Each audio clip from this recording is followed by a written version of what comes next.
Hi, everybody. I'm really glad that you're here today. This week, we're exploring one of the most subtle challenges in recovery: how to stay connected to others without losing connection to ourselves. Many of us have noticed that when we're alone, we can feel calm and clear. But when we walk into a social setting, whether it's a family dinner, a workplace meeting, or even a friendly gathering, something changes. Our nervous system starts scanning, adjusting, matching. And before we know it, our body has joined the rhythm of the room. That instinct is ancient.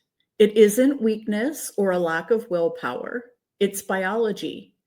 The drive to belong has been written into our nervous systems since the beginning of human life. The same circuitry that keeps our ancestors safe in tribes now shapes how we breathe, speak, and move among people today.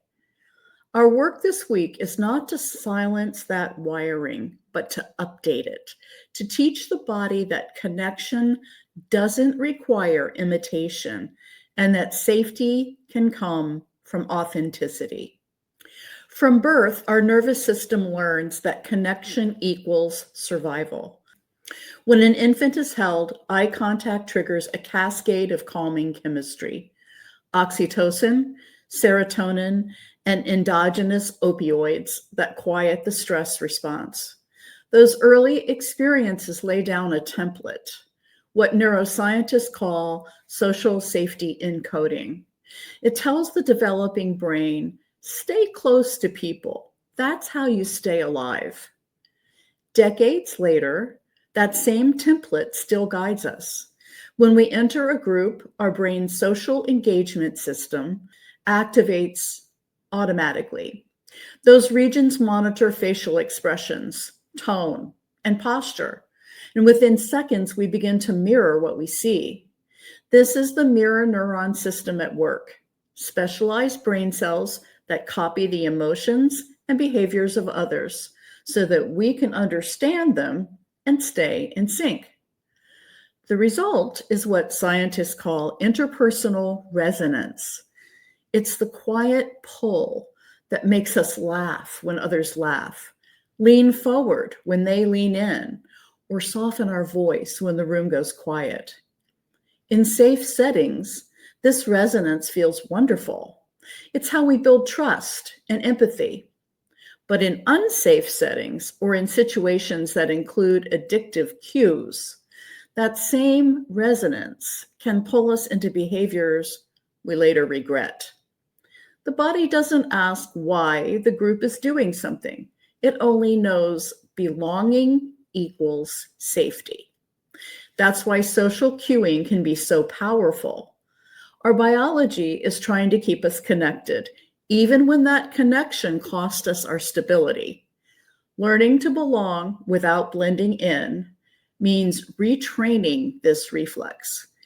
We teach the nervous system that safety can come from alignment with our values, not just alignment with the group. Let me share a story with you. A woman in recovery told me about a team lunch that she dreaded.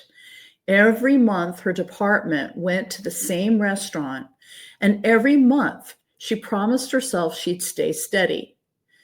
But as soon as everyone started ordering, she felt the familiar anxiety rise up, the fear of standing out, of seeming difficult. Her chest tightened, her breath shortened, and the body's social alarm system started firing, reacting to the possibility of being excluded. To the brain, rejection lights up the same pain pathways as physical injury. But this time, she paused.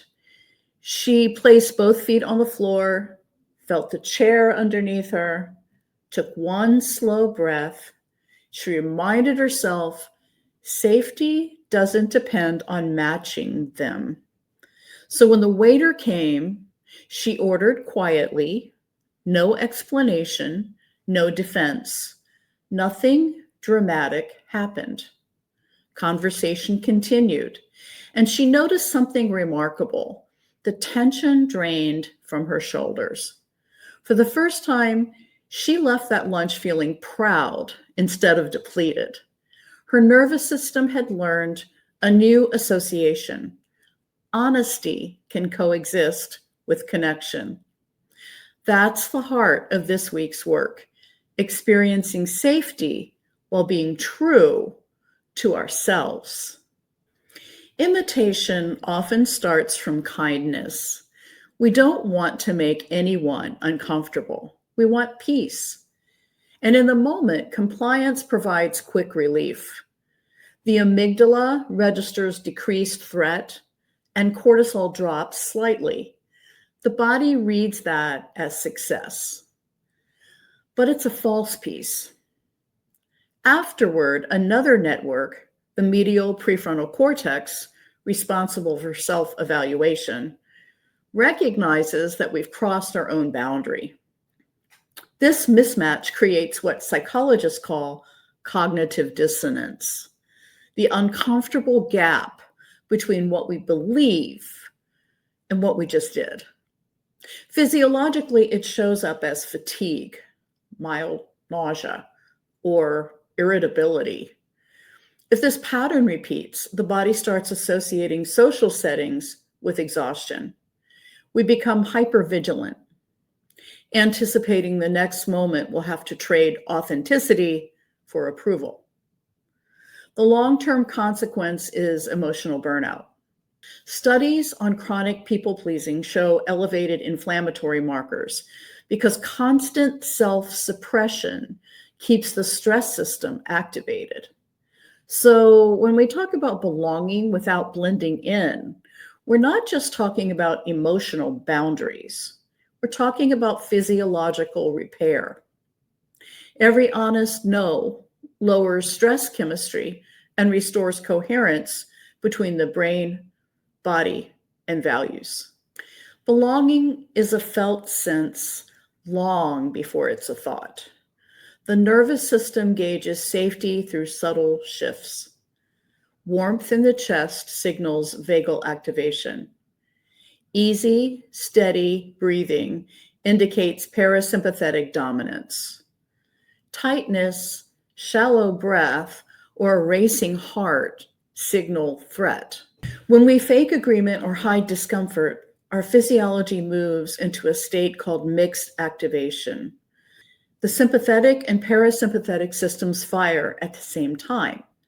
That's why pretend belonging feels both wired and weary, adrenaline and suppression occurring simultaneously.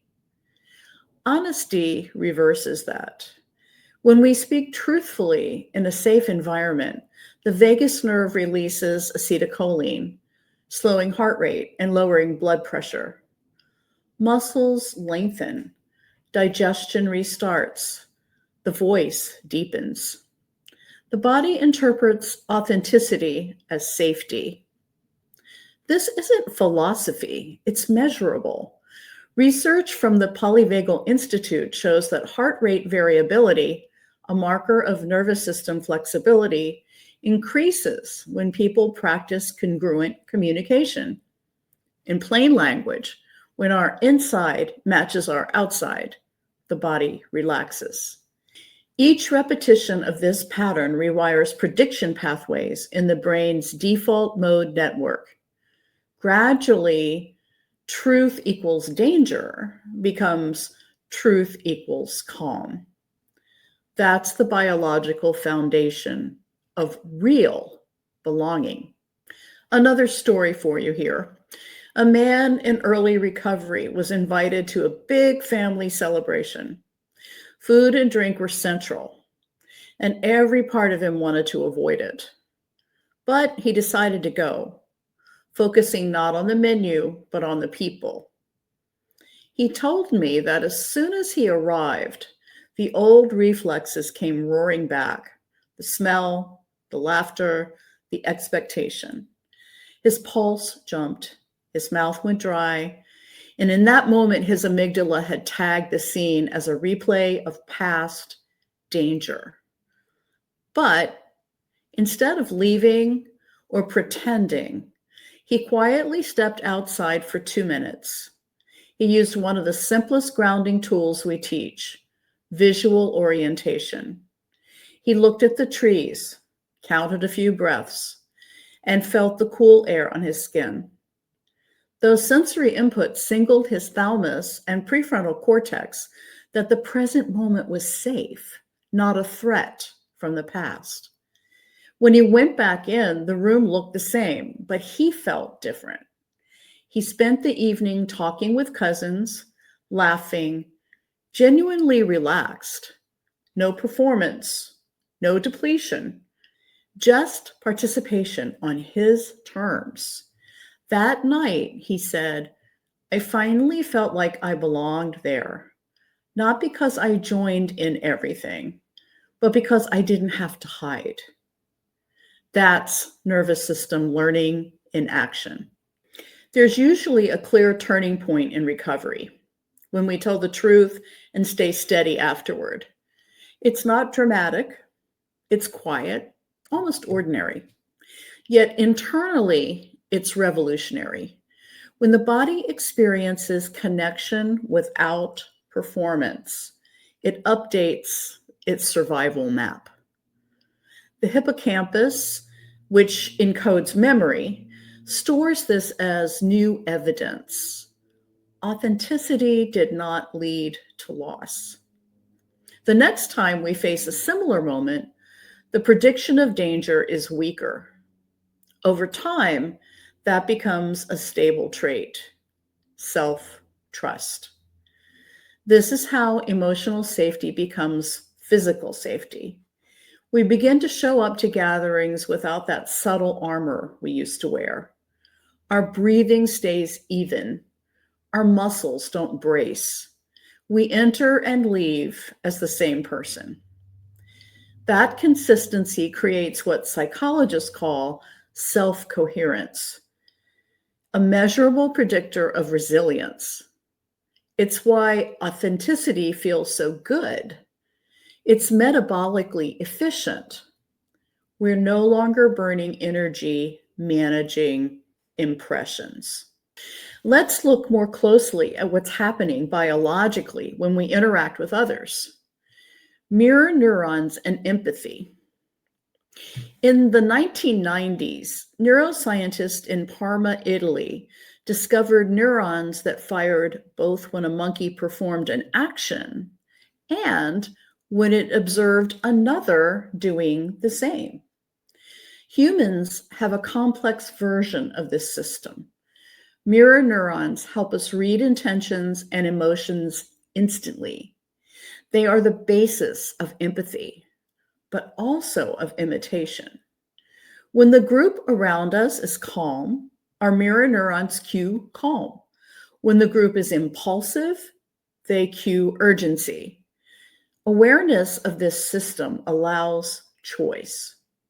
We can notice the pull to mirror and decide, that feeling isn't mine. Next, I want to talk about the social threat network. The brain regions that monitor social standing activate during exclusion or criticism. They send alarm signals that raise cortisol and adrenaline. This is why even mild disapproval can feel overwhelming. Understanding this removes shame. We're not too sensitive. We're socially wired to register threat in tiny facial cues. Now I'm going to talk about the vagus nerve and regulation. The ventral branch of the vagus nerve is the highway of social safety. It connects the heart, lungs, and facial muscles. When we feel seen and accepted, it keeps heart rate variability high and inflammation low. When we sense rejection, it withdraws its calming influence, letting stress chemistry flood the body. Practicing calm breathing, soft eye contact, and gentle tone reactivates this system, even when the environment is tense. Every time authenticity leads to acceptance or even neutral response, the brain's predictive coding adjusts. The amygdala tones down its alarm, and the prefrontal cortex strengthens inhibitory control. Eventually, saying no or being different no longer triggers a full body alert. That's neuroplasticity working in our favor. Humans regulate each other's physiology.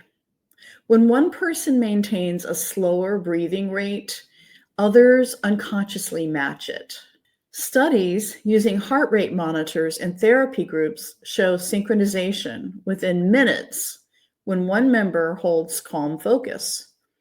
This is why your steadiness matters. It gives others a nervous system model of peace. In short, belonging is not just a feeling, it's a biological conversation happening between bodies. When we learn to listen to that conversation, we can stay connected without surrendering our own stability. One of our members shared that after months of recovery, she felt ready to attend a community volunteer event again. Before, she would have declined. Too many unknowns, too much pressure to appear upbeat. This time, she used a strategy we talk about often, pre-grounding. Before leaving home, she spent 2 minutes breathing slowly, feeling her heartbeat settle. That small act primed her ventral vagus system for calm engagement. And when she arrived, she noticed the noise and bustle, but didn't shrink. Her internal rhythm stayed steady. By the end of the event, she realized she had laughed genuinely, contributed meaningfully, and driven home without that drain feeling that used to follow social outings. Physiologically, that's the parasympathetic system maintaining dominance, even amid stimulation. Psychologically, it's confidence born from body memory. She told me, for the first time, I didn't have to recover from being with people. I just enjoyed them. That's what we mean by belonging without blending in. As awareness grows, we start noticing the very first flicker of social tension before it takes over. It might be a quick rush of heat when someone insists, or a pull in the stomach when we sense disappointment. In the past, we might have reacted automatically, smiled, agreed, or tried to smooth the moment away. Now we practice something different, the pause. The pause is where instinct meets awareness.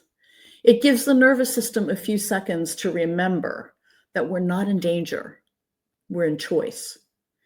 And inside that pause, we might feel a small familiar tug, the part of us that just wants to keep everyone comfortable. It means well.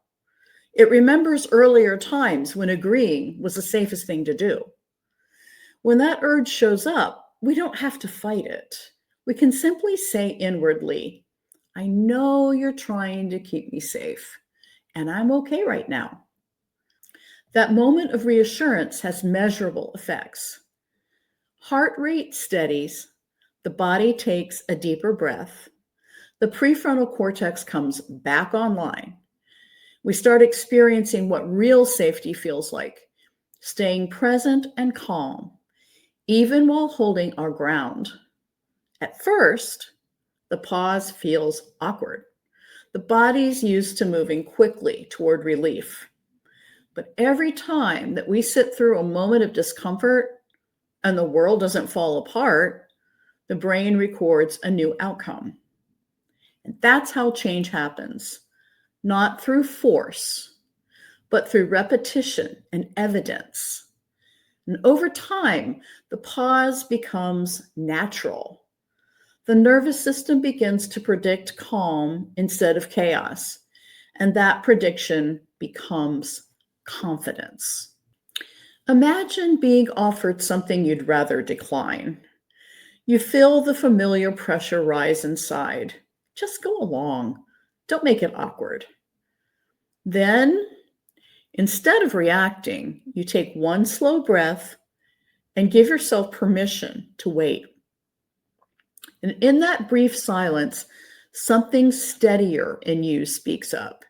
You hear yourself say, "No, thank you," in a voice that's calm and kind. Nothing dramatic happens. The conversation moves on. That's a nervous system learning in real time. It's discovering that belonging doesn't require bending. And that moment of calm choice, however small, begins to change everything. After a few experiences like that, something starts to shift. The body realizes that honesty doesn't automatically lead to loss. Sometimes it leads to warmth. A friend nods, a family member shrugs, the sky doesn't fall. The alarm that once sounded the instant we felt different starts to quiet. The social threat areas of the brain, the parts that used to treat disagreement as danger, fire less often. Our system begins to learn the difference between rejection and simple difference. We begin to enjoy being seen for who we are, not because others change, but because we no longer depend on their reactions to feel safe. Every system in the body, heart rate, breath, digestion, benefits from this shift. The vagus nerve stays active. Communication and calm flow together. Even in moments of stress, the body remembers how to return to ease. Sometimes that old voice still whispers, "Be careful, don't stand out." And when that happens, we can meet it gently. "I hear you. Thank you. We're safe now."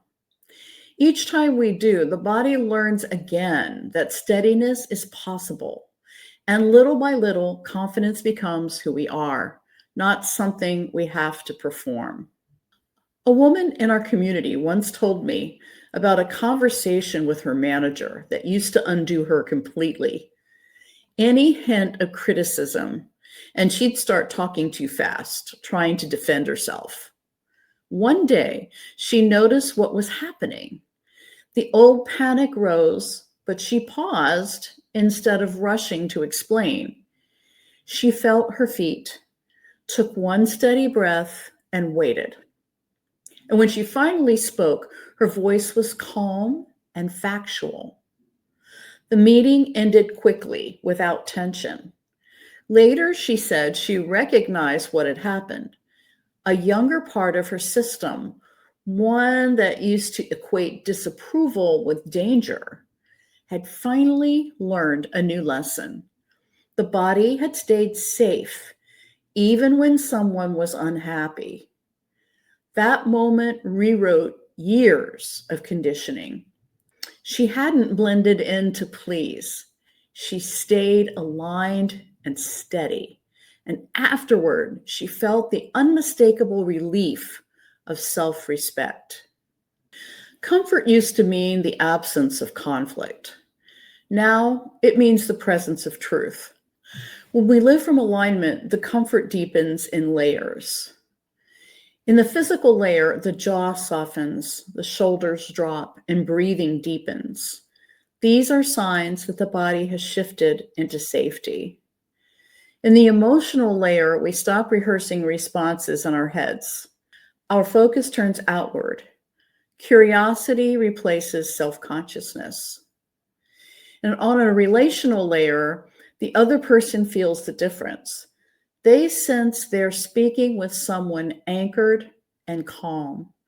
Conversations become real again, mutual, not managed. This doesn't mean we never feel tension. It means we recover faster. The nervous system becomes flexible, able to move between activation and rest without losing balance. If unease rises, we can recognize it as just another learned reflex, the echo of times when honesty didn't feel safe. A simple inward acknowledgement, this is that old feeling, it will pass, is often all it takes to return to calm. Every repetition reinforces a new message. Safety doesn't come from keeping everyone comfortable. Safety comes from staying true. As this steadiness takes root, our sense of self begins to widen. We stop defining ourselves by opposition, who we're not, what we oppose, what we refuse, and start living from coherence. Neuroscience calls this integration, different parts of the brain and different inner voices working together instead of competing. The prefrontal cortex, which governs reflection, begins to coordinate the emotional centers instead of being overrun by them. The result is flexibility, humor, and a broader sense of who we are. We stand in difference without shrinking. We can stay curious, even when others don't share our choices. The body now trusts its own balance. Confidence stops being a rush of adrenaline. It becomes quiet steadiness. We stop reaching for approval and start appreciating the calm that comes from inner alignment. And the more often we experience being genuine and safe at the same time, the more natural authenticity becomes. One member shared that she used to leave gatherings completely drained. She'd replay every word she said, worried she'd been too much. As she practiced grounding before events and checking in with herself during them, she noticed she didn't have to perform. At one dinner, she felt the familiar pull to match everyone's energy, but instead she paused, smiled, and stayed quiet for a moment, just listening. No one minded. The conversation carried on easily. She drove home relaxed instead of exhausted. Later, she said, "It was the first time I didn't need everyone to like me. I just liked being there." That's what growth looks like in real life. We don't become louder, we become clearer. We no longer chase belonging, we bring it with us. Even with all this progress, there will be moments when the world around us doesn't catch up. Friends may still tease. Family might misunderstand. Coworkers might overlook our boundaries. And when that happens, it's natural to feel a twinge of old sadness, the echo of the times we really were left out. That feeling doesn't mean we're backsliding. It means our system is remembering what once hurt. We can meet that reaction gently. A calm voice inside can say, "This is disappointment, not danger. We can stay steady here." That small reframing changes chemistry. Cortisol drops. The vagus nerve stays engaged. Empathy returns. We can care about people without absorbing their reactions. We can let them have their feelings while we hold on to our own. That's what maturity looks like in recovery. Stability without withdrawal. Compassion without collapse. One of the quiet milestones in recovery is the day that we stop explaining ourselves. For years, we might have justified every choice, hoping understanding would equal safety. But eventually, the body learns that safety isn't granted by others. It's maintained from within. We start using simple language that carries calm instead of defense. "That doesn't work for me." "I'm all set, thank you." "No, I'll pass this time." These words land differently because we're not trying to control the outcome. The nervous system stays settled. Tone and expression stay gentle. We've learned that we can be kind and firm at the same time. Every honest, measured response strengthens the link between truth and peace. This is neuroplasticity in action, the brain relearning that authenticity is safe. If any unease lingers afterward, we can recognize it as the echo of an older experience, not a current reality. One slow breath, one reassuring thought, we're fine, and the body resets. That's what it means to belong to ourselves, not withdrawing from people, but staying real while staying calm. What happens next is one of the most hopeful parts of recovery. Calm starts to spread. Just as tension can ripple through a room, steadiness can too. When one person keeps an even rhythm of breath and voice, the bodies around them begin to adjust. Researchers call this physiological entrainment, a natural synchronization that happens through tone, facial expression, and small shifts in posture. Within seconds, heart rates begin to match. Voices soften. Cooperation rises. This means that the inner work we've been doing doesn't stop with us. Every time we enter a space regulated and grounded, we quietly influence the chemistry of that space. People sense it, often without knowing why. The meeting feels easier. The conversation flows. The atmosphere settles. Sometimes we don't notice it until after the fact. We leave a room lighter than we found it, not because we fixed anyone, but because our presence modeled safety.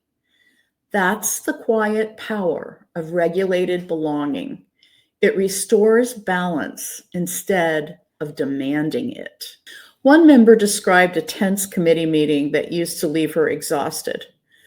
Voices would rise, and she'd either join the intensity or shut down completely. After practicing the pause for several months, she decided to experiment. She sat a little farther back in her chair, kept her breath slow, and spoke only when she felt centered. About halfway through the meeting, something remarkable happened. The energy in the room began to match hers. People stopped interrupting. The volume dropped. Decisions came faster. Later, several colleagues thanked her for keeping everyone calm, even though she hadn't tried to manage anything. Her body had simply modeled regulation, and the group responded. That's how emotional steadiness spreads. It's influence without effort, and it creates safety without explanation. When we stop chasing approval, we start choosing connection. The difference is subtle but profound. Chasing comes from fear of exhaustion, fear of disapproval. Choosing comes from clarity. When we choose connection, we enter relationships because they feel aligned, not because we're trying to prove our worth. We begin seeking out people who meet us in truth rather than performance. Our nervous system starts recognizing the difference between forced harmony and genuine ease. Some relationships naturally fall away. They were built on imitation, and once the imitation ends, so does the bond. At first, that can feel like loss, but soon we notice that what remains is stronger. The friendships that stay feel lighter and more mutual. They don't require explanation or pretense. This kind of connection nourishes the body. Oxytocin, the hormone of trust and attachment, rises when we feel seen without judgment. Blood pressure drops, muscles relax. That's what real belonging does. It strengthens health. And new people begin to appear, people drawn to authenticity rather than performance. These are the relationships where laughter feels different, slower, deeper, real. And in these moments, we see the reward of all this work. We're no longer trying to fit in, we're learning to fit together. At some point, the work becomes quiet. We notice we no longer feel out of place in our own company. The internal chatter that once questioned every choice starts to fade. There's room inside again, room for thought, creativity, rest. This is what it means to belong to ourselves. It's not isolation, it's internal coherence.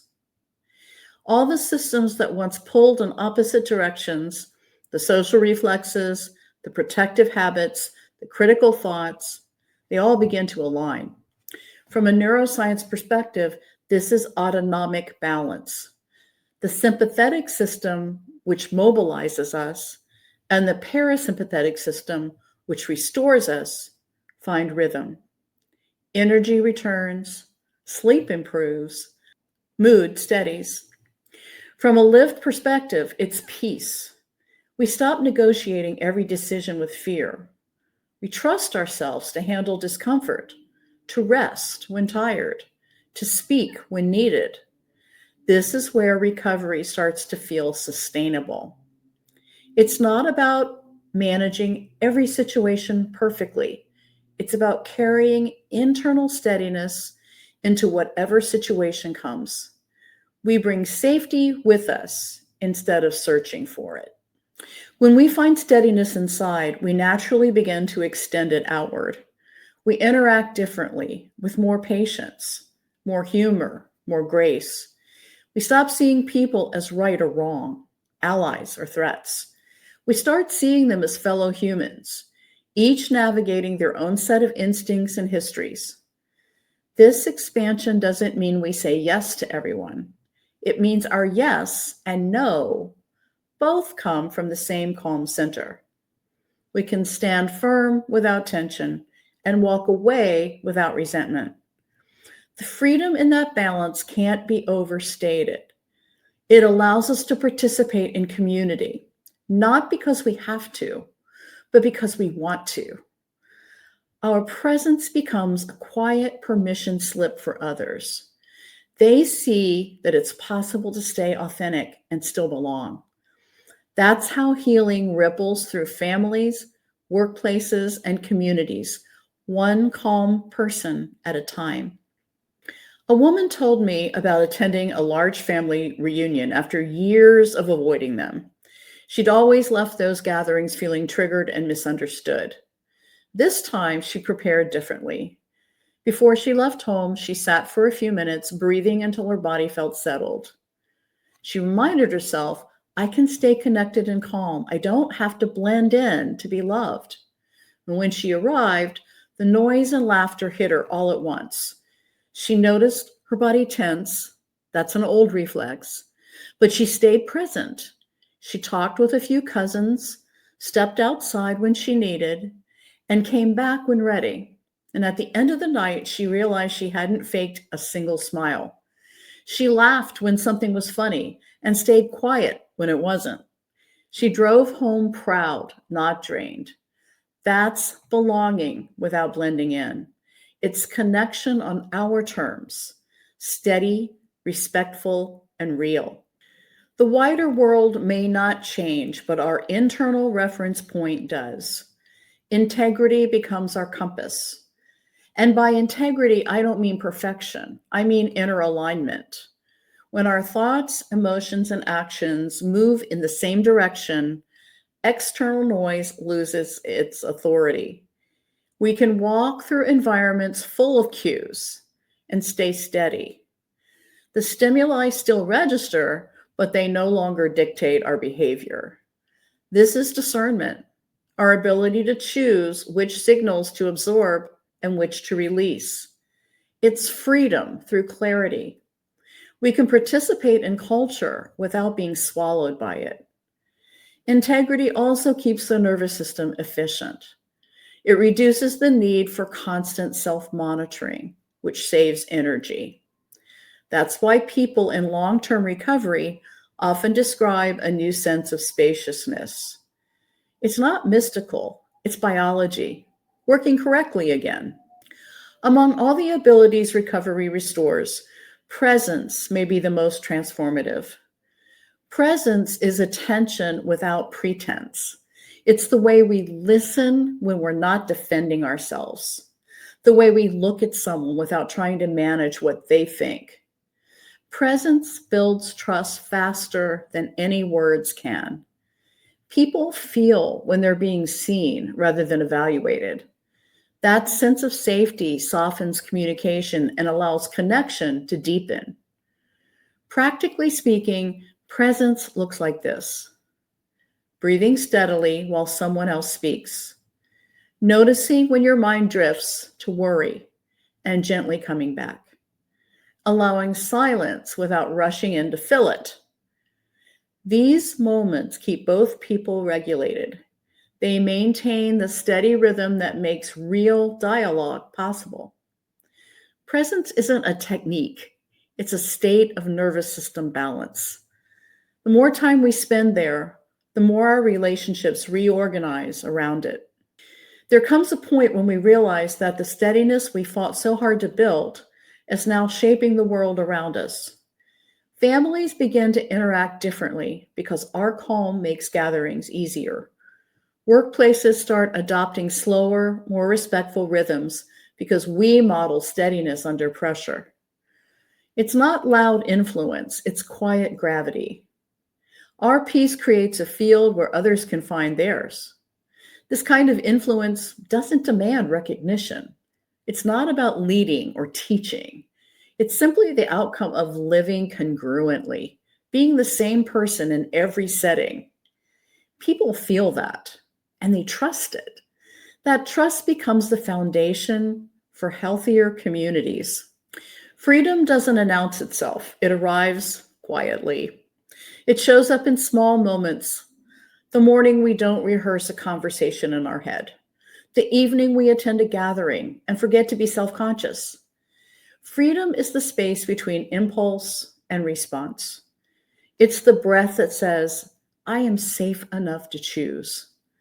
This freedom includes gratitude for difference. What once felt like exclusion now feels like individuality. Our unique path stops being something we defend and becomes something we embody. We realize the goal was never to rejoin the crowd. It was to remain kind and steady within it. Belonging stops being something we earn and becomes something that we carry. Belonging without blending in isn't rebellion, it's recovery. It's the process of teaching the body that safety comes from truth, not approval. Each honest conversation, each calm refusal, each grounded moment in community rewires the nervous system toward peace. And as that peace stabilizes, it spreads. The same social wiring that once trapped us in imitation now becomes the pathway through which safety travels outward to our families, our workplaces, and the people who cross our path. The world doesn't have to change for us to live well in it. When we anchor ourselves in truth, connection changes shape. We recognize that belonging was never about sameness. It was about being real together. And this realization, quiet and enduring, is the safety the body has been seeking all along. Now take a moment to notice what your body feels like right now. Any sense of steadiness, warmth, or clarity. This week, keep exploring how authenticity feels in your body.